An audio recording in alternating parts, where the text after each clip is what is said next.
Bakasura restaurant movie review. Comedian Praveen హీరోగా, Viva Harsha one of the main లీడ్గా చేసిన బకాసుర సినిమా ఆగస్టు 8న థియేటర్స్లో రిలీజ్ అయింది. ఫైనల్గా ఇప్పుడు సినిమా చూశాక నాకెలా అనిపించిందో నా ఒపీనియన్ మీతో షేర్ చేసుకుంటాను.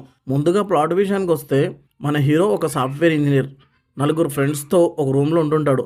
ఇష్టం లేకపోయినా తన ఫ్యామిలీ కోసం జాబ్ చేస్తుంటాడు. మన హీరోకి ఒక రెస్టారెంట్ పెట్టాలి అనేది అతని డ్రీమ్. ఎలాగైనా ఒక రెస్టారెంట్ పెట్టి తన లైఫ్ని చేంజ్ చేసుకోవాలని ఫిక్స్ అయ్యి, అతని ఫ్రెండ్స్తో కలిసి డబ్బులు సంపాదించడానికి ఓ యూట్యూబ్ ఛానల్ పెట్టి గోస్ట్ హంటెడ్ ప్లేస్లకు వెళ్తుంటారు. అలా ఒకరోజు వాళ్ళు ఓ గోస్ట్ హౌస్కి వెళ్ళి అక్కడి నుంచి ఓ బుక్ తీసుకొస్తారు. ఆ తర్వాత వాళ్ళ లైఫ్ ఎలా చేంజ్ అయిందనేదే సినిమా. ఇక సినిమా విషయానికి వస్తే నాకైతే పెద్దగా నచ్చలేదు. సినిమాలో తీసుకున్న కాన్సెప్ట్ బాగుంది. స్టార్టింగ్ 10 మినిట్స్ ఇంట్రెస్టింగ్గా ఉంది.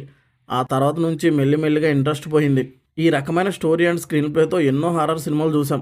కేవలం తిండిబొద్దెయ్యం అన్న పాయింటే ఈ సినిమాలో కొద్దిగా కొత్తగా అనిపించింది. కామెడీ కూడా చాలా వరకు వర్కౌట్ అవ్వలేదు. బకాసుర దెయ్యం ఫ్లాష్ బ్యాక్ ఎపిసోడ్స్ అంతగా వర్కౌట్ అవ్వలేదు. చాలా చోట్ల మూవీ బోర్ కొట్టింది నాకు. ప్రవీణ్, వైవా హర్ష వీళ్ళిద్దరు యాక్టింగ్ న్యాచురల్గా బాగా అనిపించింది. అలాగే కొన్ని కామెడీ సీన్స్ తప్ప సినిమా మిగతా వాటన్నిటిలో ఫెయిల్ అయిందనే చెప్పాలి. ఫైనల్గా నాకైతే నచ్చలేదు. మీరు చూసి మీకు ఎలా అనిపించిందో కమెంట్ చేయండి. ఈ రివ్యూ నచ్చితే లైక్ చేయండి. మళ్ళీ నెక్స్ట్ వీడియోతో కలుద్దాం. Thank you for watching.